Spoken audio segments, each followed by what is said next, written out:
Okay,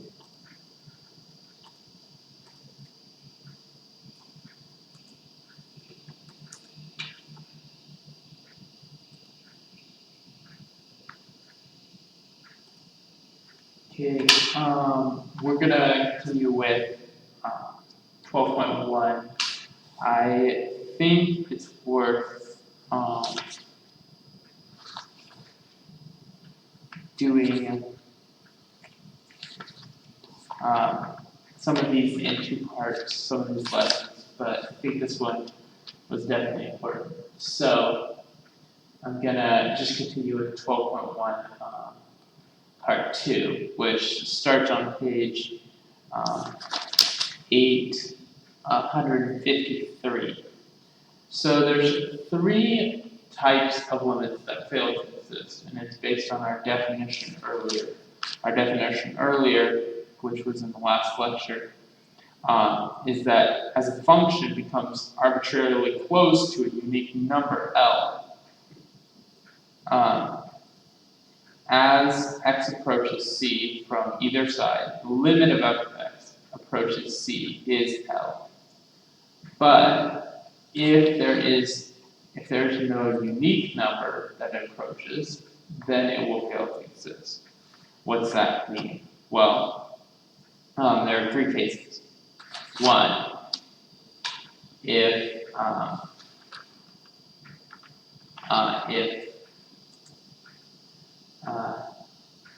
f of x approaches different number, approaches a different number, here, let's just make this larger.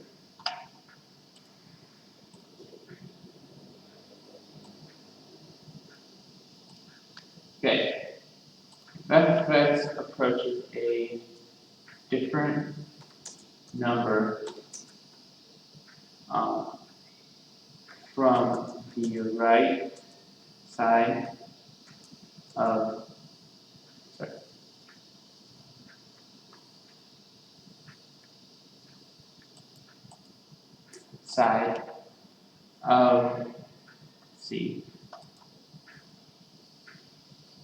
C, then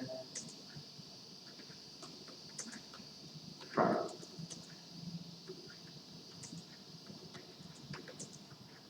Okay, so if the right and left side don't approach the same thing, so if the right side and left side don't approach the same thing, okay? Now, if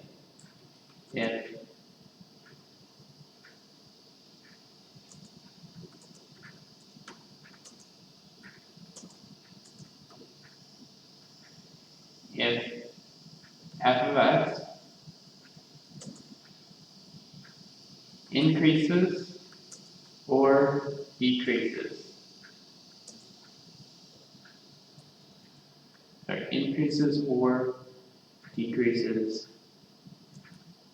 without bound. Bound means the limit. It just keeps going and going and going. As x approaches c, the limit does not exist. Okay. And then the final case, if f of x oscillates between 2 fixed values as x approaches c. Okay, I'm going to show you a picture of all these, and then we're going to go into this. Okay, so there's keywords: oscillating, increasing or decreasing, and then it's without bound. Okay, key terms: without, increasing or decreasing, without bound. Okay, so kind of showing you a picture of this. Okay, if you need to pause for a second and write it, that's fine. Otherwise, I'm going to show you what this means. So, an example of where the limit would not exist would be where the graph from one side and the graph from the other side don't line up. So if this is a limit as x approaches c, this f of x, this we would say does not exist. Notice from the left side it's approaching like some value up here that's positive, and from the right side it's approaching a different value. Okay, all it has to be is a different value from both sides. Okay, same value, that's fine. That's exactly what you want. Okay. Okay. So what about increasing or decreasing without bound? Well, it's pretty straightforward. Increasing without bound would be something like this. Okay. The graph as the limit as x approaches 0 of f of x would not exist. Let's say d and e. Okay? And the reason why it's d and e is because these both keep going up forever. Okay? They would not ever intersect something. There's no number that f of x is approaching. Okay, that's the problem. Increasing or decreasing, same principle. Okay, oscillating would be well, what you think oscillating means. Okay, so let's say the graph is like this, and then it just starts oscillating right here, and then okay, it oscillates so much up and down, up and down, up and down, but it doesn't reach some point in the middle. So we would say even though the limit is approaching, you would think it could approach something, but because it keeps bouncing, there's no way to predict what it would be. So we would say D and E. Okay, so it does not exist. Okay, so those limits do not exist. Okay, let's look at some proofs of this. Okay, so we're going to look from the left side and we're going to look from the right side. Okay, there you can look at it graphically, or yeah, you could look at it graphically for some of these. That's the easiest kind of way. So first one. Sorry.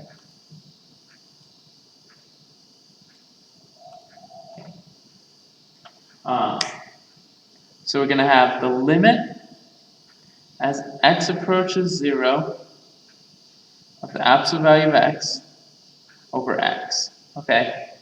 Now, if you want to make a table, that's fine. But absolute value of x is going to be positive.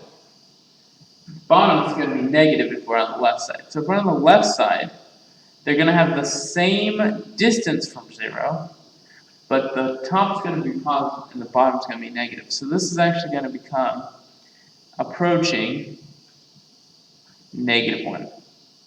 Okay? What about from the right side? The right side is going to be positive and positive, so we're going to approach from the right side. Okay, but the question is, are they approaching the same value? So absolute value of x over x will equal 1 when x is greater than 0. Absolute value of x over x will equal -1 when x is less than 0. Okay, so there is no, so you would say this does not exist. Okay, does not exist. This is a pretty simple proof right here, but it suffices. That's enough information. Okay, you could also do the graph. The graph is a method of proof too. So both of those work to show that it does not exist. Okay, and there's a practice problem. The practice problem should be pretty straightforward. Okay, practice problem is the limit, so it's going to be, subtract from right here, is the limit as x approaches -2 of the absolute value of x plus 2 over x plus 2, okay? So what do we do in this situation? Well, in this situation, there's two ways of proving it. We can graph it, or we can kind of use our mental image of how this graph would look. So the easiest way, honestly, would probably be to graph it. So we're going to graph it to show that the limit doesn't exist. So the limit can't exist if if left and right side don't equal the same number. So we have limit as x approaches -2 of the absolute value of x plus 2 over x plus 2. Now here's my question. Let's just plug in the number. Sorry, that's out of the brain a little bit. Let's just plug in the number here. So if we plug in the number left of -2, so -3. This would be -3 plus 2, so that would be -1, absolute value of -1, over -1, which will yield -1. So from the left side, our graph is going to be over here at -1. It's going to be approaching 1, 2, so it's -2. It's going to be approaching -2 this way, okay, from the left side. Okay.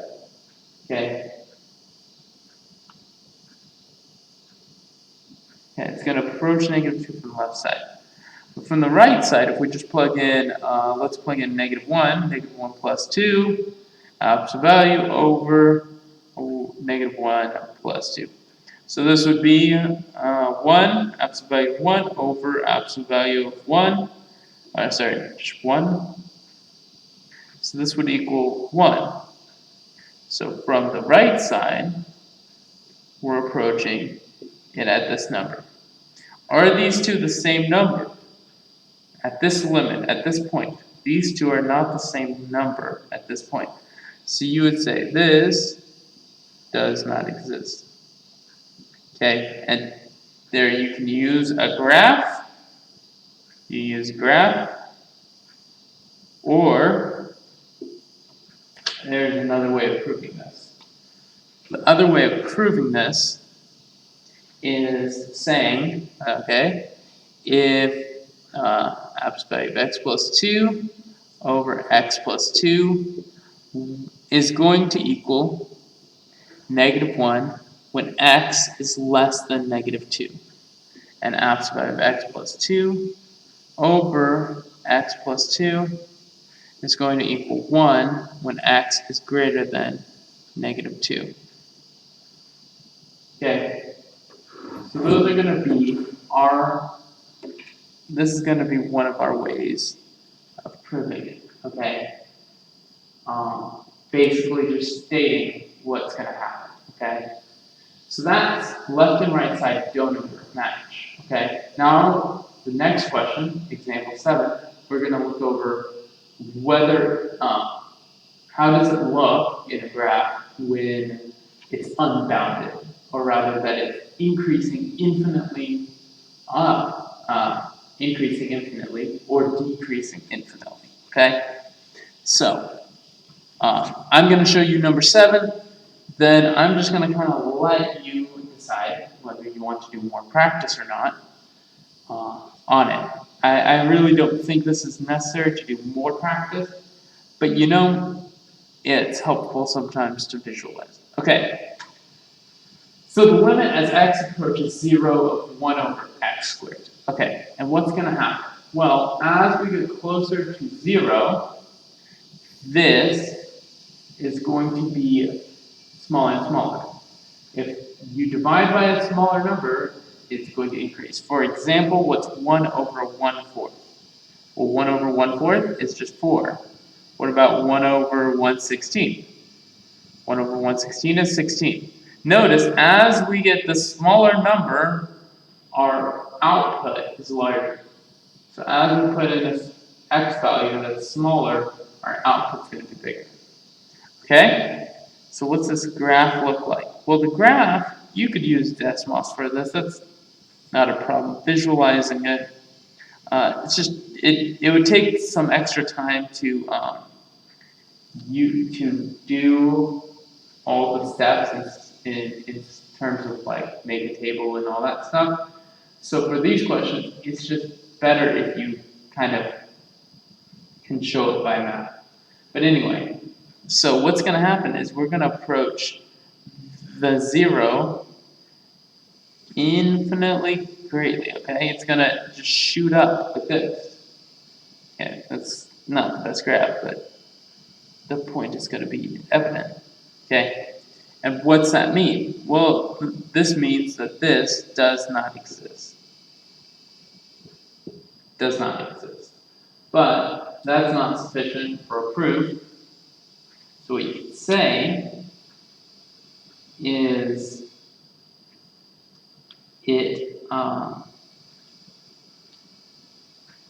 let's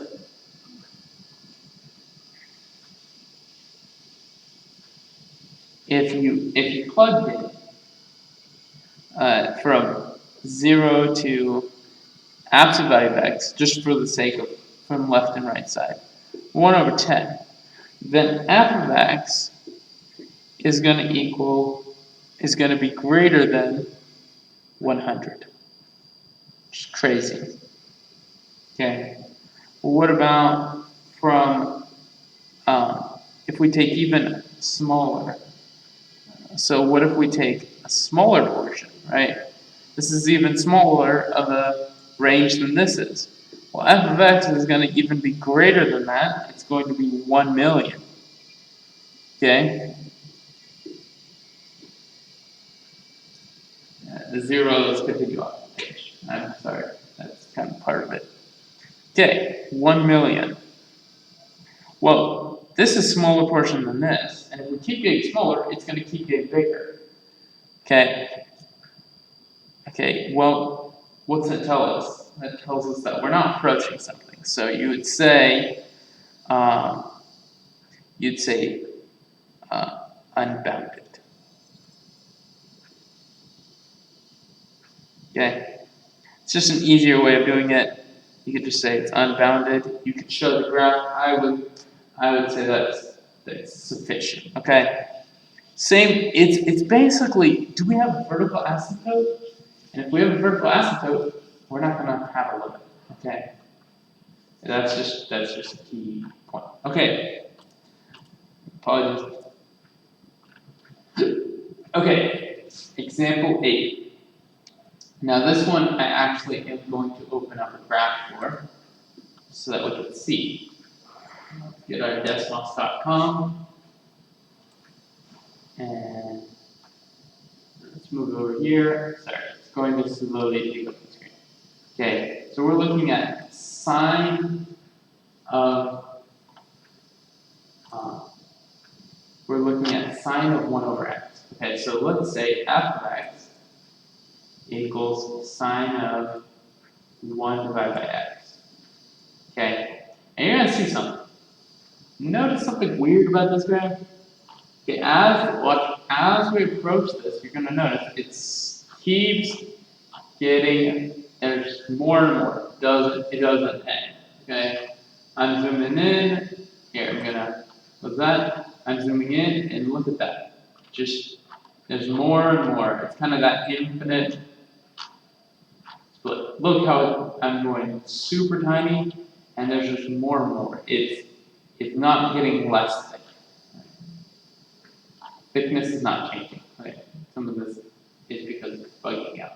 The sign's looking way too close, and it's like still doesn't make sense. Okay? So if we zoom out, zoom out, zoom out, zoom out, zoom out.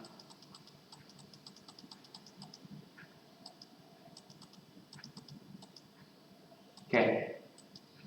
We zoom out. As x approaches 0, what's happening?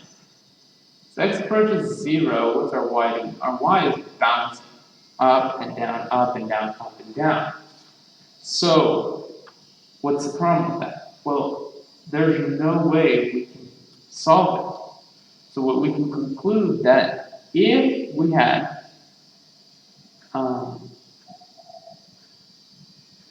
it's basically as we get closer, it's going to be oscillating. Okay, so you would say it does not exist.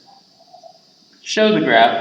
You could draw that also because you could say because oscillating. Okay, now oscillating means you're not gonna get finite. Okay, oscillating would mean something where no matter how close we get,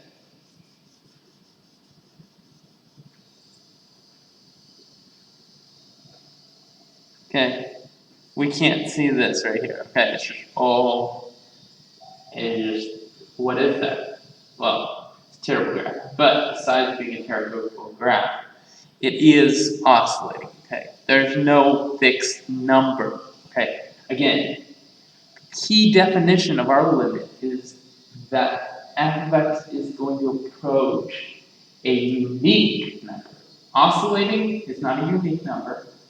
Increasing infinitely is not a number. And the left and right side, if they approach different numbers, is not a unique number. It's two numbers. Okay, so that is going to be our major discovery uh, based on the information we've been given. Okay, so if you have any questions, feel free to ask. I know I've been talking for 20 minutes, so I'm going to try to give a moment, pause, let's reflect. Okay, reflect. 3 kinds of limits don't exist. 1, left does not equal right. Okay, simple. Left does not equal right. 2, infinite. Infinite. Okay? And last one, 3, oscillating. Okay? Okay? You could just be like, do I understand this? Check. Do I understand this? No. Okay? This would mean that it's going up really, it just keeps going up, or it keeps going down. Okay, I can visualize that. Oscillating. Do I understand it? It would kind of be like you trying to predict if people throw a ball back and forth, and let's say as you have time going down from 60 seconds, and each second let's say each half a second they double their speed. Well, at the end, they keep doubling their speed, and each part they keep doubling their speed. Well, their speed is going to keep going, increasing. So oscillating is essentially infinite speed. That's what that is. Okay, infinite speed. Okay, so check that off. We understand does not exist. It needs to approach a unique number. Okay, so let's look at some properties. Because these are the more important questions. Well, that's a lie. They're not more important. They're just easier for us to solve. Okay, so we're going to plug in some stuff. So let me blow up this. Okay. Okay, so properties and limits and direct substitution. So this is going to be where we can actually solve some problems. So let B and C. Okay, and C be real numbers. And let, Annie, hi Annie. And let,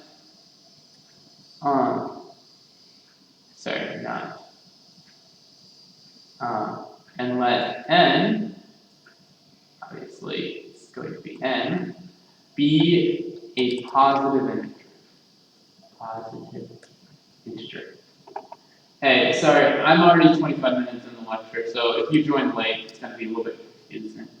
Hopefully, I can explain things And if you guys have questions, you can ask them.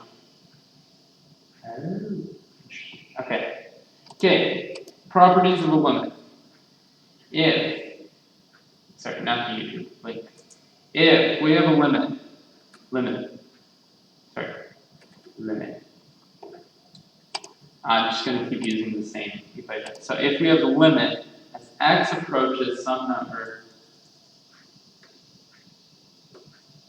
there we go, as x approaches some number c, okay, so it goes closer, of b is just a number, okay, our limit is going to equal b, because it has no, x has no effect on a constant, okay, constants are by nature constant, okay, but what if we have some x, okay, well if our function is x, then as the limit approaches c, our function will also approach c, because it's 1 to 1, okay. What about if we have some power, x to the n? Okay, so what if we have some power? Well, then this is just going to be, you plug in c for n, x, and plug in n for n, and boom, you have your limit. So your limit, as x approaches c, of x to some power is c to some power. Okay, as long as n is positive. If it's negative, you might, well, okay, what about, how do we do this? Square root? Does that work? No. Okay. We have to go into our tools. Oops, sorry. Okay. Okay, so what if we have some root, square root? Well, again, it's going to be the exact same thing, the square root, but instead of x, we're just going to plug in our limit is going to be c. Boom. That is properties of limits and direct substitution, right? Okay, we're going to use all these properties, so it's helpful to write them down. Sorry. I know there's someone else online, but they didn't write a comment, so I'm assuming it's someone who doesn't want me to know they're watching. But that would be strange. Okay. Let b and c be real numbers, so those are properties of limits. We're just going to keep going with properties. Be real numbers. We like real numbers for the purpose of this method. And let, obviously, we're still dealing with n be a positive integer. It's just simplifying our lives, that's the point. And let, so we're dealing with some letter f, some integer f, some function f, and some function g, b functions with, and we need to back up a little bit, we'll go here, with the following limits. Okay, following limits. Limit number 1, I'm just going to plug in it, wrong thing. Let's just do this. Okay. No, that's too much stuff. No one can go. There we go. Control C. Okay. Limit as x approaches c of f of x is going to equal L. So f of x is approaching some limit L, and this is the prop. Whoa. Oh my goodness, what did I just do? Okay, let's just not change that format. Wow, that was interesting. Okay, equals k. Okay, so our limits are f of x is going to equal L, and g of x is going to equal k. There we go. It's balanced, as all things should be. Okay, then we have these properties. Scalar multiplication.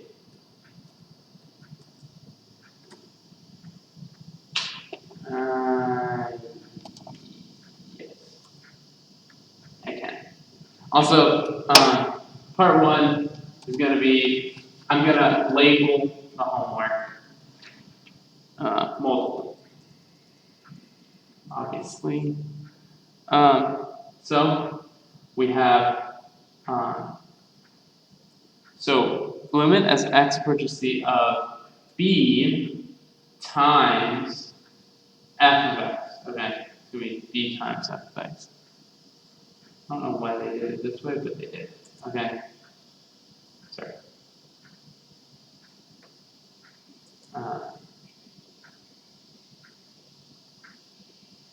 No, b times f of x. No, okay. B times f of x. Okay. This is going to equal b times L. Okay. So it's just scalar multiplication. You multiply the function times the number, you multiply the limit times that same number. Okay. Sum or difference. Okay. Sum or difference. You're going to have the limit of f of x. So we're going to put in box of f of x plus or minus g of x. Okay, so the limit, the functions minus each other is going to be the limit plus or minus each other. Okay, so it keeps the same. Right now, we keep the same operation. Okay, and then product, it's going to be, you guessed it, probably a product. So if we have some function f times some function g, it's going to equal L times K. Okay? Then, what's about a quotient? Quotient is going to be, so if we have in f of x divided by g of x, okay, then this is going to equal L divided by K, sorry, L divided by K if K is not 0. Okay, so this will work if K is not 0. Okay, and the last one, let me do this real quick.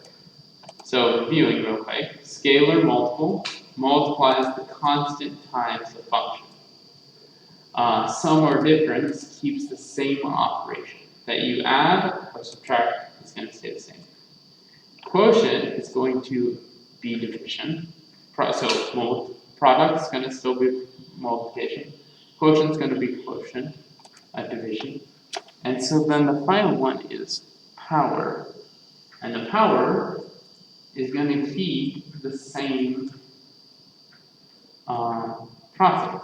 It's going to be exactly the same. So sum f of x, fully makes sense, but to the n power is going to equal L to the same power. Same power. So then the limit to that power. So the limit over here is on the right side. Okay? The limit's on the right side. Okay? Now, this is in the book, so you can look this up. But we're going to go over some examples now. Okay? So this one. This is going to be what property? It's going to be the power property. X squared. So, do something real quick. I'm going to go through the example. So if you have your notes, I'm going to walk through each example. Okay? Okay. If you need my mouse for the sake of this. Okay. So, if we have limit as x approaches 4 of x squared. This is the power property. The power property is the one where x to the n will mean c to the n. So what's c? C is 4. 4 to the 2 equals 16. So you would say the limit as x approaches 4 of x squared is going to equal 16. That would be your answer right there, okay? I'm just going to keep moving on through each of these problems, okay? We're going to deal with one of our other properties, limit, as x approaches 4 of 5x. So what do we have here? We have a constant, b, times x. So this is going to be the same thing as the limit of x approaches 4 of b times f of x will still equal b times L. So what's the limit as x approaches 4 of x? Well, that's just 4, and that's times 5, which will give us 20, okay? So, we're still following the same property. And the 20 right here, I don't want to get banned again, and that's a problem. I would post it.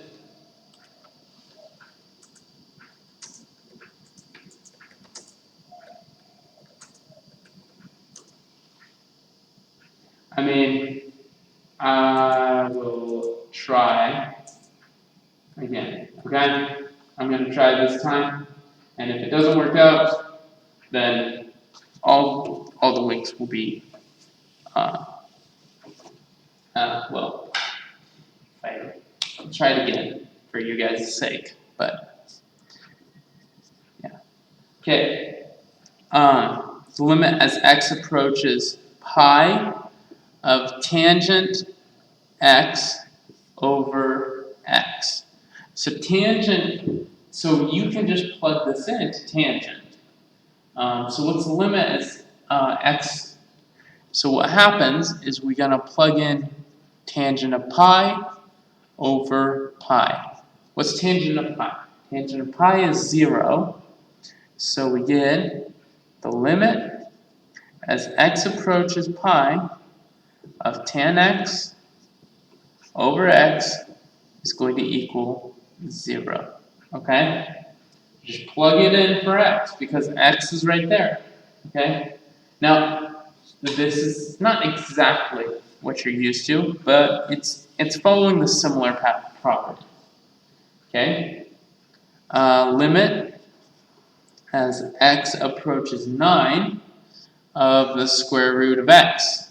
Square root, this is going to be the same thing as x is going to produce c, okay, the limit.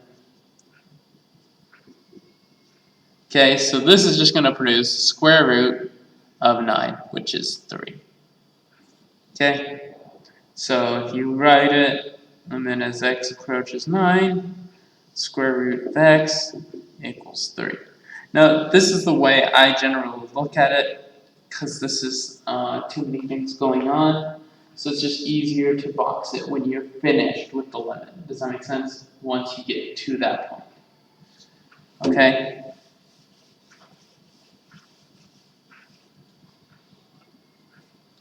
I could make all my videos public.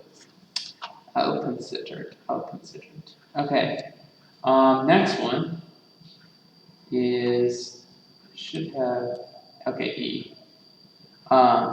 So we have limit as x approaches pi of x times cosine of x. So this is two functions multiplied together. The first one is just x, which is going to just be pi, because that's one of our properties, the identity property. The other one has x in it, so we just plug in x into the other one, which would be cosine of pi. So pi times the cosine of pi. Well, cosine of pi is -1, so we get negative pi. Okay, so the way we write it was, this is our product rule, is x as it approaches pi, x cosine of x is going to equal negative pi. Okay. technically you could break this up into two different limits. Limit as x approaches pi of x times limit as x approaches pi of cosine of x.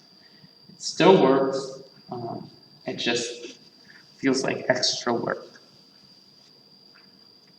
Okay, then the last one, limit as x approaches 3 of x plus 4 squared.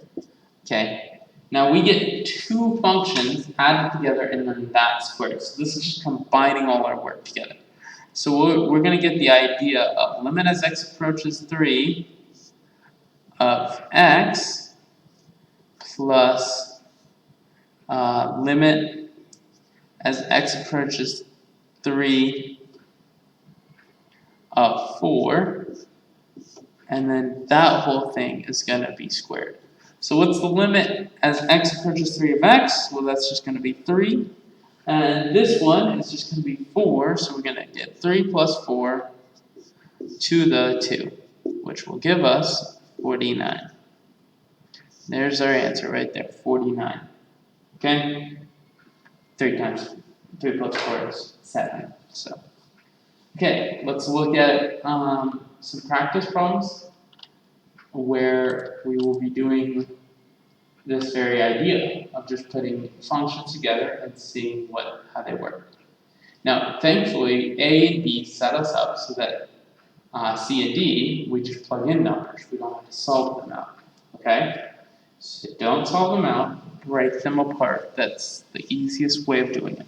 Breaking stuff apart, solve it that way. So we have two functions. We have f of x is going to equal x cubed, and g of x is going to equal a nasty thing, x square root of x squared plus 5 over 2x squared. Okay? So we're finding the limit in A of x approaching 2 of f of x. Okay? This is following the power rule. Power rule means we just set our c to the third power. So we set x, so we have, this is just going to be 2 to the third power, which is 8. Okay, so that's A. What about limit as x approaches 2 of g of x? Well, this is a mess.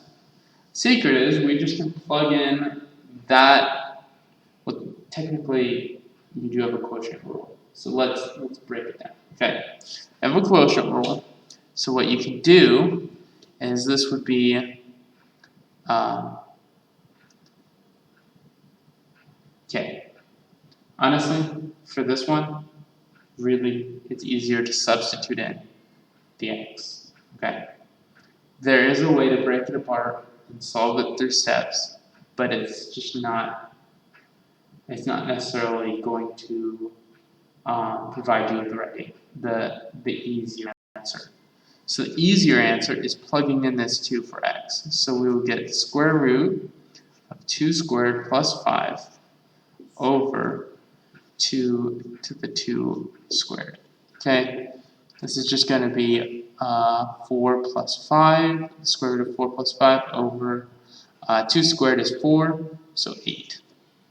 So the square root of 9 over 8, which will give us 3 over 8.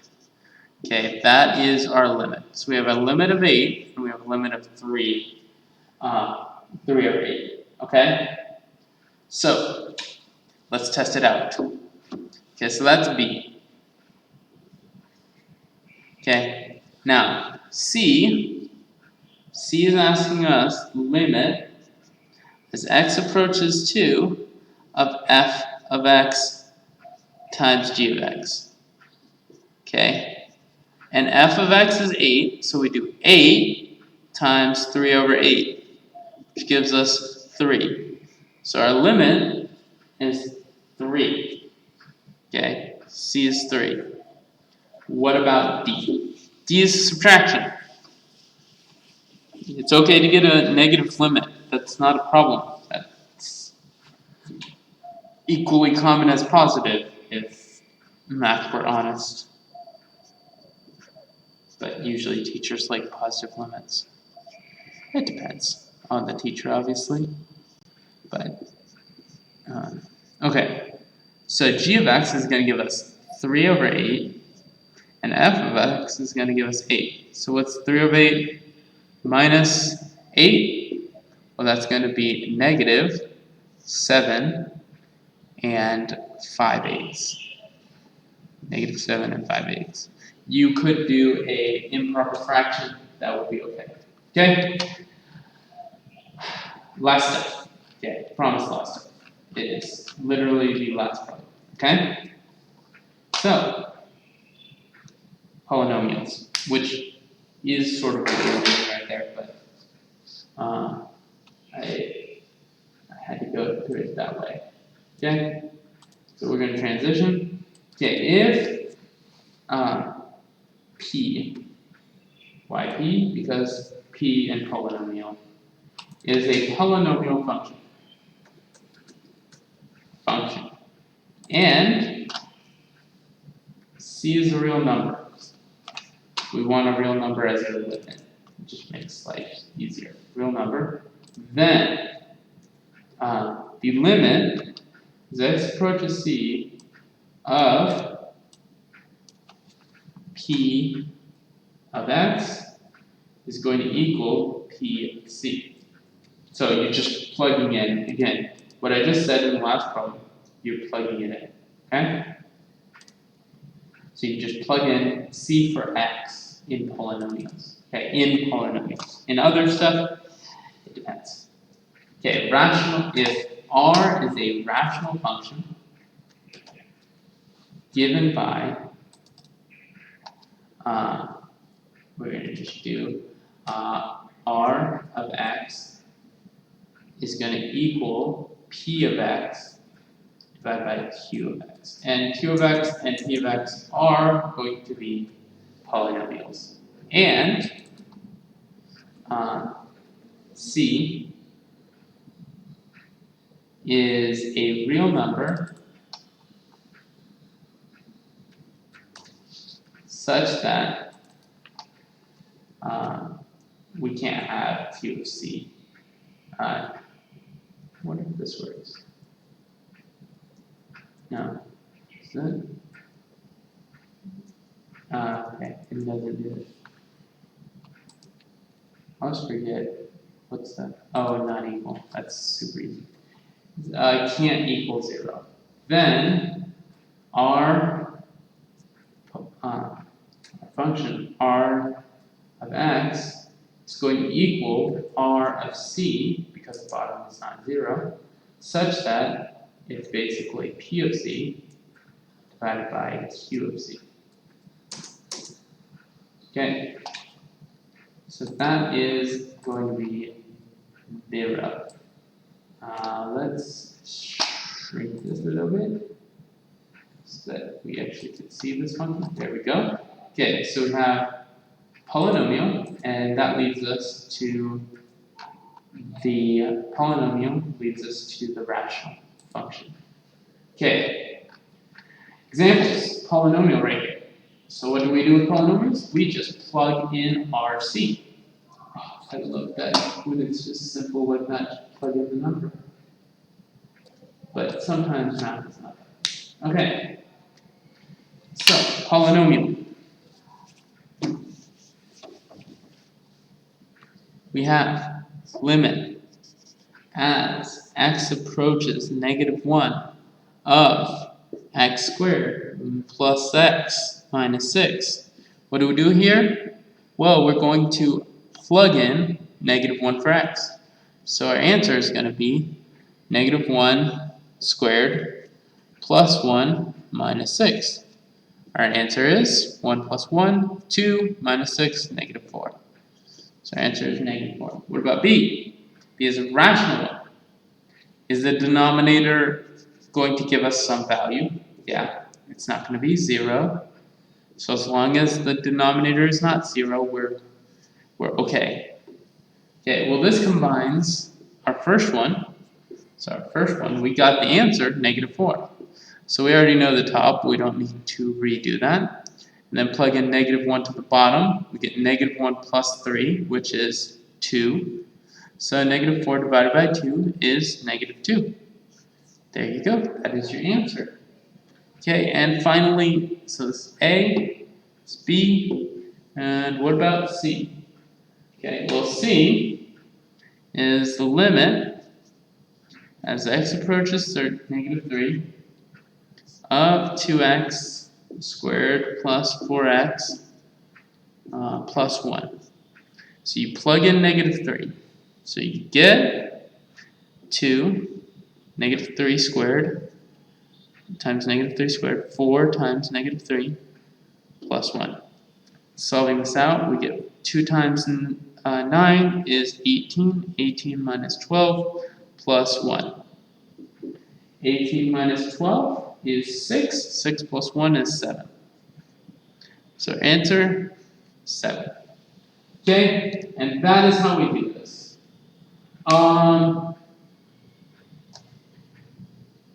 Oh, yeah, that's supposed to be -1.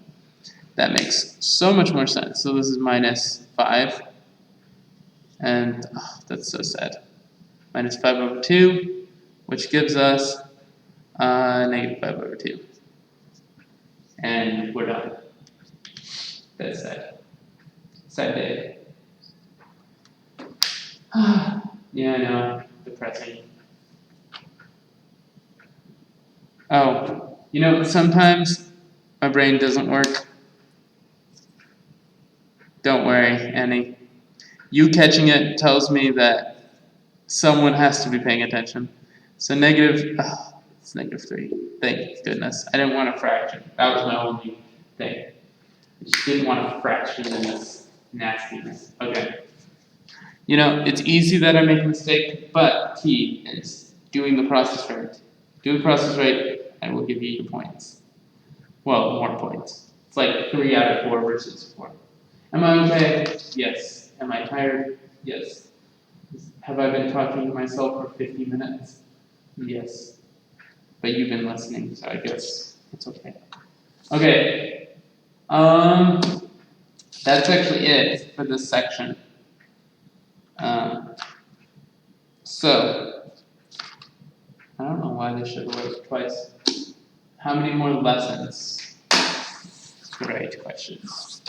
Well, we technically only have 12.2, 12.3, 12.4, and 12.5. So we have 4. We do have a test. Not really a quarter test, just a test over chapter 12. Because chapter 10 and 12 would be way too hard. So we'll just do one section, one chapter. Yeah. Okay. Any questions besides that? Okay, I'll try to post this as public. I'll just put all the videos as public, even though if my account gets banned for spam, I don't know what I'll do. Yeah.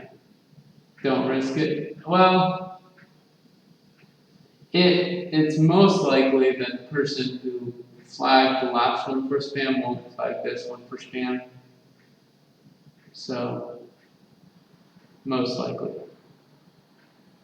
Good try. Okay. Guys, have a great day. I will post the homework. It will be due